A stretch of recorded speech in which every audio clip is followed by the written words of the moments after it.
So in Python, Pandas is a very, very popular library, especially in data science to manipulate data. So in Pandas, there is a very important data structure called, or an object called data frame. A data frame in a nutshell is like a table. You can think of it like any table that you draw, or like an Excel spreadsheet, right? Pandas data frames are extensively used across data science to do simple operations on data, right?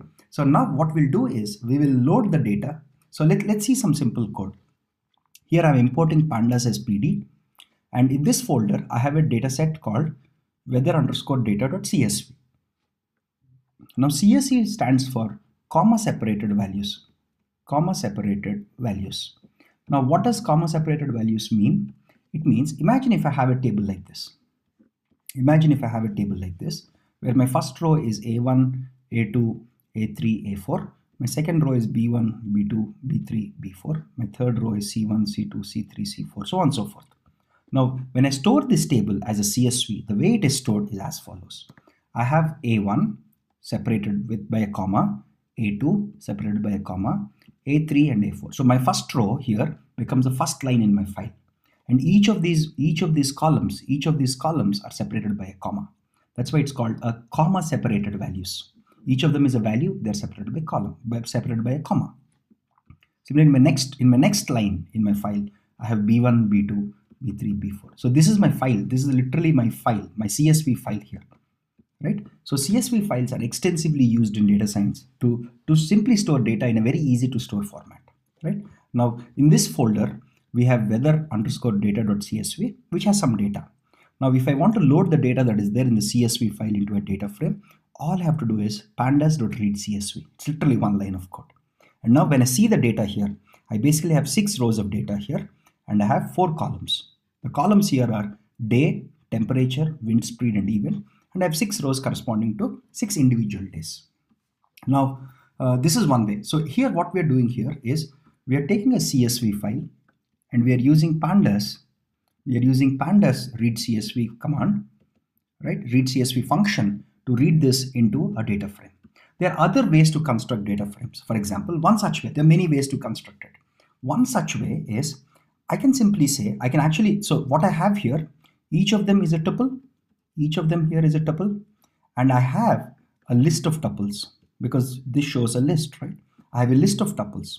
Now I can construct my data frame saying that I want to construct a data frame using this list of tuples with these as my column names, and it will just work as but here you'll have to list all the data yourself manually. You can't read it from a file here, right? The one thing that is often done is people store all of their data in a CSV file and they load it to a pandas data frame. That's a more commonly used approach of loading data into a data frame.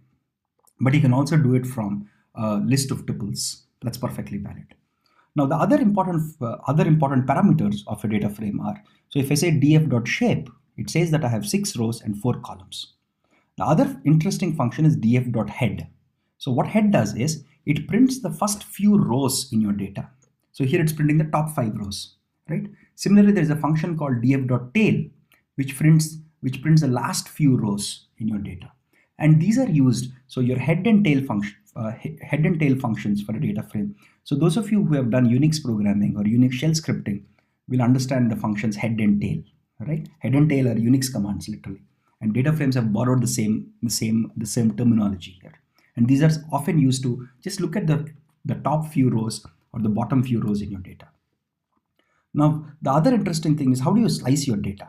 Suppose I have my data, which is 6 rows and 4 columns. Imagine if I want data from second row, I want data from second row and fourth row. Okay, between second and fourth row, right? I can just say df2 column 5. It will take the second column, the data for the second row, the third row and fourth row, but not the fifth row, right? Similarly, I can say df.columns, and what I get is basically I basically get a list of columns in my data table. Similarly, if I want to pick one specific column, there are 2 ways to pick one specific column. I can just say df.day because day is the name of a column, or I can say df within square brackets. I can give the column name, and this would return the same thing. Both of them return me basically a new data frame with just one column, right? So now if I want data from two columns, right, not one column but two columns, then the syntax goes like this. If I want data from both column day and column event, this is how the syntax looks like. So now I get a new data frame now, which has 6 rows but only 2 columns instead of 4 columns, right? So now again, this is an example to get all the temperatures, right? Now if I want to find the maximum temperature, right, all I have to do is I have to say df temperature. Now this gives me a new data frame with all temperatures, and I'm just computing the max of it. Similarly, I can compute min. There is another function called describe, which is often very useful in data science. So when I say df temperature, now I'm operating on only the temperature column of my data. When I say describe, it says that there are 6 values, and the mean or the average value is 30. The minimum value is 24. Standard deviation, 25th percentile, 50th percentile, 75th percentile are all statistical parameters. Those of you who are interested to understand these, please check out our Applied AI course. Please check out our appliedaicourse.com. So there are a bunch of free videos where with the title Exploratory Data Analysis, where we explain what each of these percentiles mean, what standard deviation means, and things like that. You also get max, right? By just running one command, you get a good idea of what the data looks like. So quickly I can say that my minimum temperature is 24 degrees and my maximum temperature is 35 degrees and my mean temperature is 30 degrees, and I have 6 values here, right? Very simple. Within one line I can get a good sense of what are all the values and what types of values are there in a given column. Now here is an interesting thing. Imagine if I want to select the row which has the maximum temperature. How do I do it? First I say df.temperature.max, right? This will return me the maximum temperature. Now if I say df.temperature equals to the maximum temperature, this returns me the row number of that row whose temperature is equal to the maximum temperature.